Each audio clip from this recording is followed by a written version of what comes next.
Welcome बच्चों। देखिए आज हम लोग पढ़ रहे हैं अर्थमेटिक प्रोग्रेशन। अर्थमेटिक प्रोग्रेशन को हिंदी में बोलते हैं समांतर श्रेणी।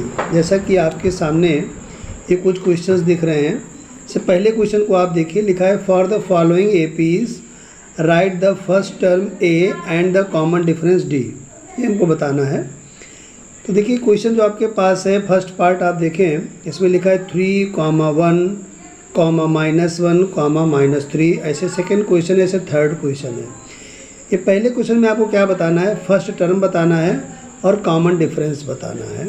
तो क्वेश्चन को याद कर लें। पहला क्वेश्चन का जो फर्स्ट पार्ट है वो है 3, 1, -1, -3। तो यहाँ पर हम देखते हैं कुछ फार्मूले इसके होते हैं, उनको ध्यान दीजिए। ये फार्मूले आपके सामने आ गए। कॉमन डिफरेंस होता है second term minus first term, और जिसमें फर्स्ट टर्म होता है उसको बोलते हैं ए, और कॉमन डिफरेंस को इंग्लिश में हम लोग बोलते हैं डी। अब जो हमारा पहला क्वेश्चन था, अगर उसको आप दिमाग में रखें तो पहला क्वेश्चन हमारा क्या था, देखिए हम लोग क्वेश्चन आपके सामने लिख दे रहा हूँ मैं। जो पहला क्वेश्चन था उसमें पहला नंबर था 3, उसके बाद में था 1, उसके बाद में था -1, उसके बाद में आगे और नंबर थे। तो यहाँ से अगर आपको फर्स्ट टर्म निकालना है तो फर्स्ट टर्म क्या हो जाएगा, ये आपका हो जाता है फर्स्ट टर्म, ये हो गया आपका फर्स्ट टर्म, और ये आपका हो जाता है सेकंड टर्म। अगर नंबर से लिख दूँ मैं, ये फर्स्ट टर्म हो जाता है, ये सेकंड टर्म हो जाता है, और ये क्या है आपका थर्ड टर्म हो जाता है।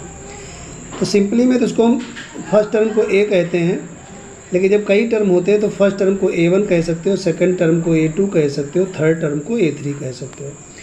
तो यहाँ पर अगर हम लोग क्या करेंगे, D1 पहले फाइंड करेंगे। D क्या होता है, D होता है second term minus first term. तो सेकंड टर्म आपका 1 है और फर्स्ट टर्म आपका क्या है 3 है।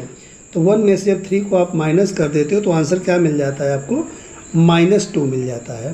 तो इस तरीके से आप फर्स्ट टर्म और कॉमन डिफरेंस निकाल सकते हो। यहाँ पे फर्स्ट टर्म क्या हो गया, A हो गया आपका 3, और कॉमन डिफरेंस कैसे निकालोगे, second term minus first term. अब इसके बाद फिर चलते हैं। देखिए ये जो हमारा सेकंड क्वेश्चन है, तो सेकंड क्वेश्चन में इन्होंने बोला है कि right first 4 term of the AP when the first term A and the common difference D R given below. तो यहाँ पर जब कंडीशन है तो यहाँ क्या बताना है, ए दिया है आपको और डी दिया है आपको। जब ए और डी दोनों दी होती है तो आगे के टर्म कैसे निकालते हैं इसको भी सीख लीजिए। लेकिन उससे पहले एक चीज़ और आप सीख सकते हो,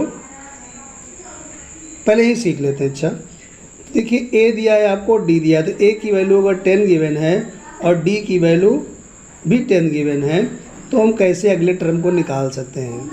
या अगर थर्ड पार्ट देखें तो a = 4 है, d -3 है, तो इस क्वेश्चन को कैसे सॉल्व कर सकते हैं इसको देखिए। देखिए अगर आपके पास ये आ जाता है कि a की वैल्यू आपको दी हो मान लीजिए 3 और d की वैल्यू आपको दी हो 2, तो आप बाकी के टर्म कैसे निकालेंगे उसके लिए समझ लीजिए। तो देखिए ए पी जब हम लोग लिखते हैं तो पहला टर्म हमारा ए हो जाता है, सेकंड टर्म को हम लोग a + d कहते हैं, थर्ड टर्म को हम लोग a + 2d कहते हैं। ऐसे आगे जाएंगे तो अगला टर्म हो जाएगा a + 3d, ऐसे बढ़ते चले जाएंगे। अगर इस वैल्यू को यहाँ पर पुट करें तो ऑटोमेटिक आपको ए पी मिल जाती है। बस क्या पता होना चाहिए, ए पता होना चाहिए और डी पता होना चाहिए। ए क्या है, A is the first term and D is the common difference. तो अगर यहाँ पे वैल्यू पुट करें तो ए की वैल्यू हो गई 3, यहाँ पे पुट करेंगे तो 3 और +2 हो जाएगा। यहाँ अगर पुट करेंगे तो 3 + 2 × 2 हो जाएगा, और आगे जाएंगे तो हो जाएगा 3 + 3 × 2 हो जाएगा।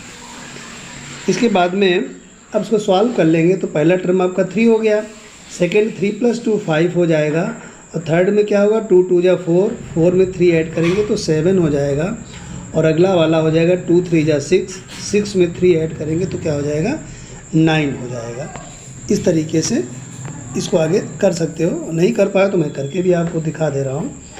तो फर्स्ट टर्म क्या आपका हो जाएगा 3, फर्स्ट टर्म आपका क्या हो जाएगा देख लेते हैं। फर्स्ट टर्म आपका हो गया 3, और जब 3 में 2 को ऐड कर देते हो तो आपका हो गया 5, और यहाँ हो जाएगा 2 × 2 = 4, 4 में 3 को ऐड करेंगे तो ये हो गया आपका 7, और 2 × 3 = 6, 6 में 3 को ऐड करेंगे तो 9। इस तरीके से आपको अगर ए मालूम है और कॉमन डिफरेंस मालूम है तो अगले टर्म आप निकाल सकते हो। और देखिए इसमें जो तीसरा क्वेश्चन है उसमें लिखा है which of the following list number form an AP.